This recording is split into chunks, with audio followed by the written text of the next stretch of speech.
Hi, hello. I'm the Queen of Daggers. I hold the cards Taurus. Now this is for Taurus, Sun, Moon, and Rising. Don't forget to check your other placements. This is your weekly reading for the week beginning on March 7th. At least the beginning of the week. This is your overview. So, I'll save my obligatory YouTube shameless self-promotion for the end of the video. And we'll just get into this. You're undergoing a transformation here. You're finding out pieces of yourself you didn't even know existed. This is the unknown, what the universe has hidden from you, what you have hidden from yourself, and you are going to find it. You are going to use all of your resources, whether you've noticed them or not. In fact, you may be finding new resources that you didn't know you had.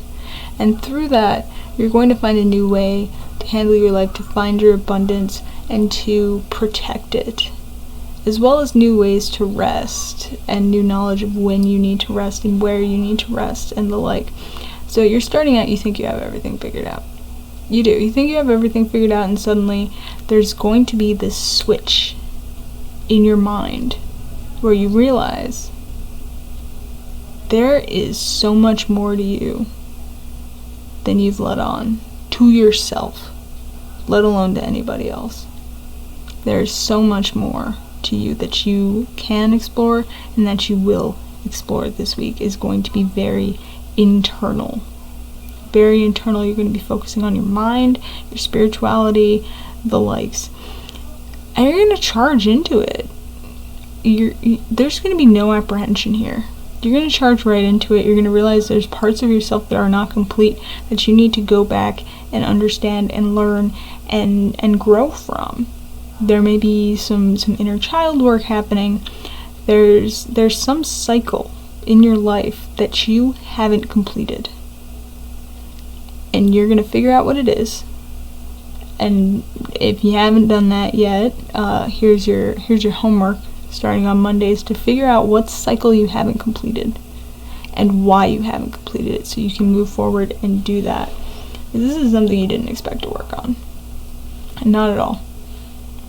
And this also isn't within the physical realm, and that's why we have the Three of Pentacles in reverse. You're so used to working within this physical realm, within this 3D, to understand yourself, that going out into the spiritual, into the metaphysical, into the emotional, both internally and cosmically, you're not used to this. And this is something other people can't help you with, because threes often involve a celebration that will at some point involve other people, like the Three of Cups. You're celebrating with other people. I mean, the Three of Swords isn't really a celebration, it's more of a pain, but it does involve other people usually. The Three of Wands is going off on this adventure, and you know, if you think about any fantasy setting, an adventure becomes a quest wherein you grow this group, but here you're doing this alone, and you don't have a choice but to do this alone, because this is extremely internal work, and you're realizing that you don't have everything figured out. There are parts of you need to figure out deeply. But you're going to take action towards it, and eventually you are going to learn what this is. And while you won't have it completely figured out, this is a process that's going to take time. This is the world here. This isn't just an overnight thing. This is realizing your empire is now,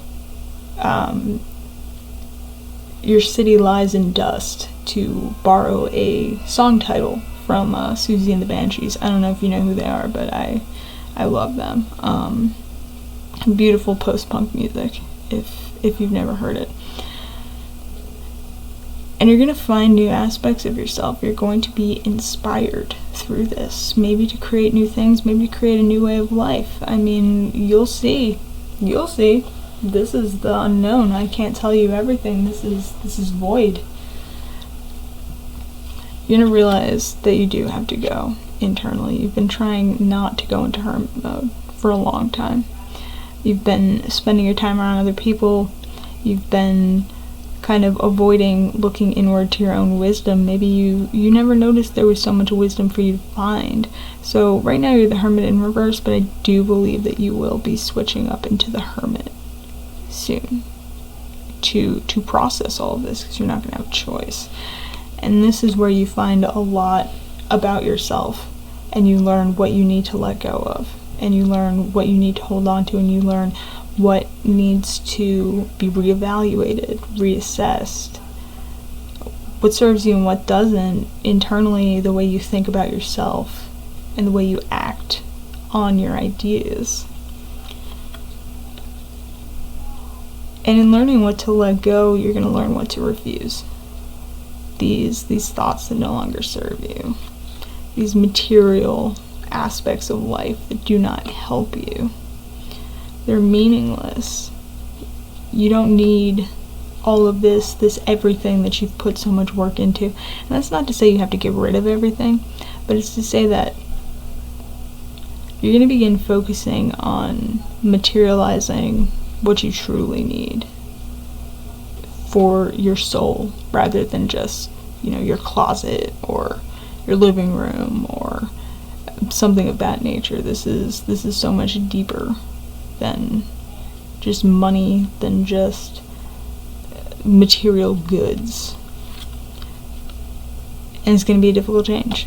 It's going to be a difficult change. And it's going to be tough. It's going to feel like you're losing a large part of yourself, because you have to. You have to lose a large part of yourself in order to fully understand everything. And you may find yourself very distant from other people, or distancing yourself from people who no longer serve you. And you may have a lot of anxiety regarding this, and you know what? That's okay. Because you're noticing everything that you've avoided. Every time you've tried to be the Hangman in reverse, every time you've tried to escape working on this transformation to understand the unknown about yourself, to create something from nothing. And you may notice things in life that you've pushed aside, that you never dealt with, pain that you never truly internalized, things you compartmentalized that you now must face fully. And that's rough. And here we do have the Three of Wands, as I mentioned earlier. Fun fact. That was a little bit of foreshadowing. This is a new journey for you. This is entirely a new journey, and I don't know if right away you're going to feel like you're up to the task, but you are. Because you have to be. You have to bring these thoughts, this inspiration, these concepts to yourself. And like I said, it's going to be rough. It's not going to be easy to truly face these parts of yourself, these things that you've never acknowledged, but you will be successful in this. I mean, the wounded warrior had to win the war, right? And you can make it to the other side. You may not go with the flow, so to speak, right away. You may not fully have your heart in it when you start, especially when you're first realizing, you're not exactly the emperor that you thought you were. That's always rough, but there are a lot of emotions you need to let go of. There's a lot that was built into your kingdom, into your presumed empire, that needs to erode. Parts of your kingdom were built on sand, and it's time for the sea to come in and take it away. So you are losing a lot of these pent-up emotions that do nothing but harm you, and that's why we have the Queen of Cups in reverse. And you have so many options. There's so many things that you can do. There's so many ways you can do this. There's journaling, there's art, there's walking, meditation, yoga, all of those cliche things people come up with immediately. Even just sitting in your car at night listening to music and kind of figuring out, why do you like this music? Why has this song stuck with you for so long? What about it? What memories do these tracks invoke? And how can you process them? For example, there are a lot of paths you can take to get to this transformation. And there are also a lot of paths you need to avoid. and that's something you have to work on, especially if you try to avoid this. If you try to avoid this by going into another option, it's not going to end well. And you're not really going on a new journey, you're doubling back to go through the journey that you've already had and find the pieces you never truly finished, so to speak, and create a new path in doing so. And you need to trust your intuition in doing this, because that's the only way you can fully cut out the bullshit and see the sun. You may be searching for a mentor in this. You may be searching for someone a little older than you for advice as well. That's something the Queen of Swords tends to point to, but at the end of the day, this transformation is going to be exactly what you needed. I'm very proud of you, Taurus, and I'm very excited to see what you do. Now that we have all the cards out here, I would like to say, if you are new here, or if you are returning and have yet to do so, I would appreciate it if you hit the subscribe button. It better helps me pick up on your energies for future reads, and it's just nice to see you again. Speaking of, I'll see you on Wednesday. Bye!